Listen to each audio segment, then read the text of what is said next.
কাঁচকলার শুক্তো, পাকা কলার থোড়, মোচা কোনটা বাদ দেবেন? আর এমন কি গাছ আছে বলুন তো যার লেজা থেকে মুড়ো গোটাটাই খেয়ে ফেলতে পারেন? শুধু তাই নয়, কলা পাতায় মুড়ে মাছের পাতুরিও কি কম সুস্বাদু? ইচ্ছে হলে কলা পাতায় ভাত খেতে পারেন, কলার ভেলায় চড়ে খানিক ঘুরেও আসতে পারেন। এমনকি কলার খোসাও সৌন্দর্য চর্চার দারুণ উপকারী। কলা বিশ্বব্যাপী জনপ্রিয় ফল। বাংলাদেশ সহ পৃথিবীর অনেক দেশে প্রধান ফল কলা।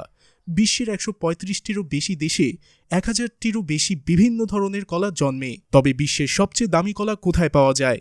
এই প্রশ্নে সবাই একটু চিন্তায় পড়বেন। সারা দেশ জুড়েই কলা পাওয়া যায় বছর জুড়ে। সবচেয়ে বেশি চলে সাগর কলা, যার প্রতিটির দাম ১০ থেকে ২০ টাকা। কিন্তু যদি বলি একটি কলার দাম কোটি টাকা, মাথা ঘুরে উঠবে নিশ্চয়ই। দেয়ালে টাঙানো একটি কলার কনসেপচুয়াল আর্ট $৬২ লাখ নিলামে বিক্রি হয়েছে, যা বাংলাদেশি মুদ্রায় প্রায় ৭৫ কোটি টাকা। এটি সোনার তৈরি কলা নয়, কেবল একটি খাওয়ার কলাকেই নালি টেপ দিয়ে আটকানো হয় দেয়ালে। নিউ ইয়র্কে স্থানীয় সময় বুধবার ২০ নভেম্বর সদেবীজের নিলামে এই শিল্পটি বিক্রি হয়।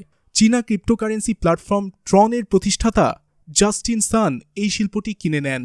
ইটালীয় বংশোদ্ভূত মাউরিজিও ক্যাটালান কমেডিয়ান নামের এই শিল্পকর্মের মালিক। ব্যঙ্গাত্মক এবং উত্তেজক কাজের জন্য পরিচিত ধারাগত শিল্পী ক্যাটালান ২০১৯ সালে আর্ট বাসেল মিয়াচি বিচ আর্ট ফেয়ারে এই কলা শিল্প নিয়ে হাজির হয়ে আলোড়ন সৃষ্টি করেছিলেন। তার এই শিল্প দেখতে এত বেশি ভিড় হয়েছিল যে জনসাধারণের সুরক্ষার জন্য এবং প্রদর্শনীতে থাকা অন্যান্য শিল্পকর্ম রক্ষার জন্য প্রদর্শনীটি বন্ধ করা হয়েছিল।